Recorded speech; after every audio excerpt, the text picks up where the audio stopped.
Some true stories are just so wild, so completely against all odds, they sound like something straight out of a movie. They make you really question things like luck or fate or whatever you want to call it. Today, we're jumping into one of those exact stories. And trust me, it's as electrifying as it is, ultimately, tragic. So look at this number, 7. This number is everything to our story. It's not just a random digit. No, this is the number of times one single man was struck by lightning and survived. Just let that sink in for a second. Not once, not twice, 7 times. So that begs the question, right? Who was this guy? Meet Roy Sullivan, a U.S. park ranger. He wasn't some daredevil chasing storms. He was just a regular guy doing his job. So how on earth did he become the sky's favorite target? And maybe even more important, how did he survive what should have been unsurvivable again and again and again? Okay, so to really get the whole lightning thing, you first have to get to know the man himself. Roy Sullivan was, well, he was the last person you'd ever call a victim. He was this brawny, rugged outdoorsman born and raised in Virginia's Blue Ridge Mountains. People who knew him said he had this tough, weathered look, kind of like the actor Gene Hackman. He was just built for the wilderness. And here's where the pieces of this crazy puzzle start to fit together, creating what you could only call a perfect storm. His job as a park ranger in Shenandoah National Park meant he was outside all the time, often at high elevations. And the park itself, it's perched right on the crest of the mountains, which makes it a natural magnet for lightning, seeing dozens and dozens of thunderstorm days every year. His whole life, his job, it put him square in harm's way.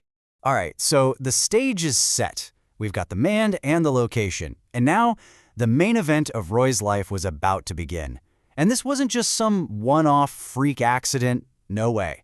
This was a relentless 35-year ordeal that would totally define him, not just to the world, but sadly, to himself. Just look at this timeline. The first strike we know about was way back in 1942. The very last one, 1977, that's a 35-year span. Can you even imagine living with that kind of constant random threat hanging over your head for more than 3 decades? It's insane. And when you get into the details of what actually happened each time, the story gets even more unbelievable. So this chart breaks down the whole cascade of insanity. I mean, his hair was set on fire multiple times. He was struck inside buildings, in his truck. But 2 of these incidents are just on another level of surreal. Get this. During the second strike, he gets knocked unconscious while driving his truck, and the truck just rolls to a stop right on the edge of a cliff.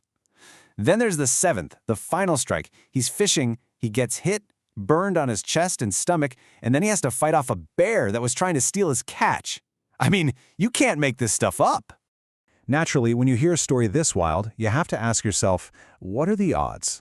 I mean, from a science and statistics point of view, Roy Sullivan's life seems like an impossibility, like a glitch in the matrix, right?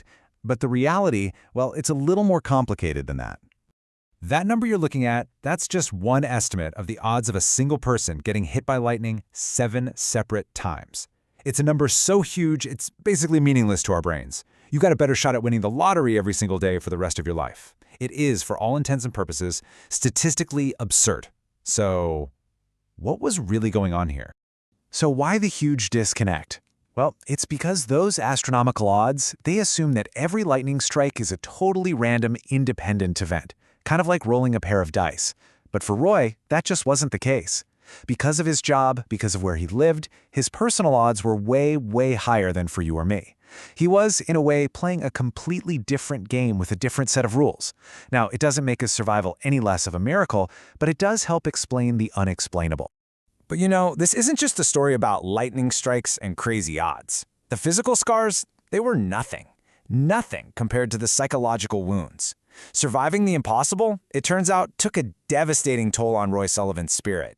Those are Roy's own words. After that 4th strike, his famous ruggedness, his courage, it started to crumble. He became convinced he wasn't just unlucky, he was being hunted. He told people he started seeing clouds as if they were predators actively chasing him down. His entire reality just shifted into a constant state of terror. And the truly heartbreaking result of that fear was this profound loneliness. People's fear of lightning became a fear of him. Friends would literally walk away from him if a storm started rolling in. Even his own wife, Patricia, was struck by lightning just while hanging laundry with him. Can you even imagine the guilt and the isolation he must have felt? He became a pariah, pushing people away to protect them from this curse he was sure he carried. The ultimate irony in Roy's story is it's this huge gap between his physical toughness and his emotional pain. A single bolt of lightning has hundreds of millions of volts of electricity. He survived 7 of them. But the forces of nature, it turns out, were nothing compared to the quiet, internal battles he was fighting every single day.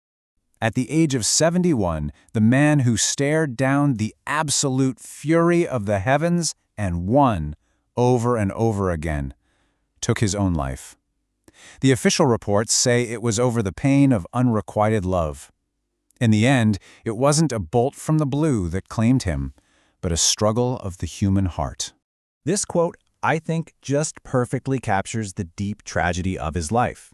Roy Sullivan's story is such a powerful reminder that survival is about so much more than just a physical act. You can endure the most violent forces in the known universe, but sometimes the most dangerous storms are the ones that are raging inside of us. So what does it truly mean to be a survivor? That's the question Roy's incredible life really leaves us with.